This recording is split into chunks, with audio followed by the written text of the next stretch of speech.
Servus benannt, heute machen wir Folienkartoffeln. Geht schnell, ist einfach gemacht und für unter der Woche genau das richtige Essen. Ja, dafür brauche ich Kartoffeln. Ich nehme immer die vom Bauern, meistens die ungewaschenen, weil die sind eindeutig unbehandelt und wasche die lieber zu Hause.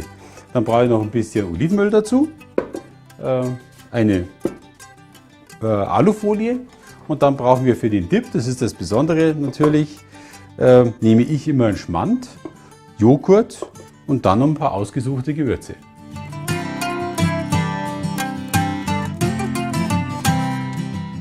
Für einen richtig herzhaften Kartoffeldip brauchen wir Zwiebeln, Salz, Kümmel, Petersilie, Majoran und Pfeffer. Gut, dann gehen wir ans Werk. Als erstes machen wir gleich den Dip. Dafür habe ich ja den Schmand und den Joghurt. Und die Gewürze, die wir vorher aufgezählt haben, haben wir praktischerweise wieder in einer Gewürzmischung zusammengefasst. Ganz lecker und vor allem dann einfach zur Handhaben.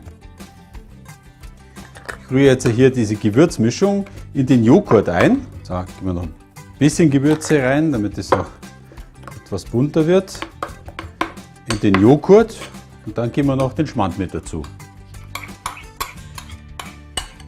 So, das ist jetzt gut durchgerührt. Das lassen wir jetzt auch ruhen, den Dip, damit die Gewürze gut durchziehen können und aufquellen. Und dann machen wir gleich die Kartoffeln.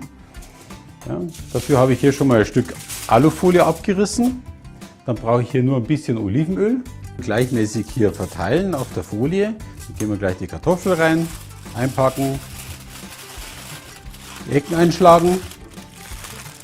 So, und dann kommt das bei 225 Grad 45 Minuten in den Ofen. Und los geht's. Hui, und eine Dreiviertelstunde ist vorbei.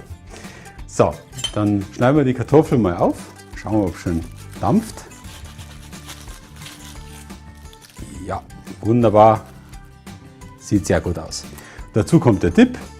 Und dann wünsche ich Ihnen einen guten Appetit. Bis zum nächsten Mal.